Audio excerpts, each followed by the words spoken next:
Guys ഇനി നിങ്ങൾക്ക് free ആയിട്ട് ആപ്സും എല്ലാം എടുക്കാൻ പറ്റും ഗൈസ്. അത് പ്ലേ സ്റ്റോറിൽ പോലും കയറ്റും ഗൈസ്.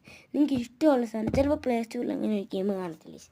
എന്ന് വെച്ചാൽ നിങ്ങൾ ഇവിടെ ഫോണിൽ തന്നെ വേണമെങ്കിൽ എന്ത് വേണമെങ്കിൽ പക്ഷേ GTA 5 പോലെ അങ്ങനത്തെ ഒന്നുമല്ല ഞാൻ പറഞ്ഞത്.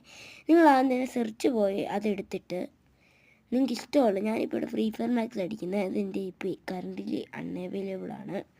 അപ്പം ഞാൻ അത് അടിച്ചിട്ടുണ്ട്. ഇനിയിപ്പോൾ കണ്ടേ search for free fire gets app എന്ന് കാണിക്കും. അത് നിങ്ങൾ ക്ലിക്ക് ചെയ്യണം. അത് ക്ലിക്ക് ചെയ്ത് ഇനിയിപ്പോൾ എനിക്ക് ഇവിടെ നെറ്റില്ല അതുകൊണ്ടാണ് ഇങ്ങനെ. അത് കഴിയുമ്പോൾ ഇങ്ങനെ കുറേ കാണിക്കും. ഇവിടെ ഇങ്ങനെ ഫ്രീ ഫയർ എല്ലാം കാണിക്കും ഗൈസ്. ഇവിടെ നിങ്ങൾ കയറി ഇങ്ങനെ നിങ്ങൾക്ക് ഇഷ്ടമുള്ള ഗെയിംസ് എല്ലാം കാണിക്കും ഗൈസ്. അതെല്ലാം നിങ്ങൾക്ക് കയറ്റാൻ പറ്റും ഗൈസ് നിങ്ങളുടെ ഇതിൽ. നിങ്ങൾക്ക് എന്ത് വേണമെങ്കിലും ഇനിയിപ്പോൾ സാനിറ്ററീസ് അഡ്രസ്സ് കയറണമെങ്കിൽ പോലും ഇല്ലാത്ത പറ്റും ഗൈസ്. ഇതുവരെയൊക്കെ കണ്ടിട്ട് നമ്മുടെ യൂട്യൂബ് ചാനൽ സബ്സ്ക്രൈബ് ലൈക്കും ചെയ്തിട്ടില്ലെങ്കിൽ ഇപ്പോൾ തന്നെ ലൈക്ക് സബ്സ്ക്രൈബ് ചെയ്യുക.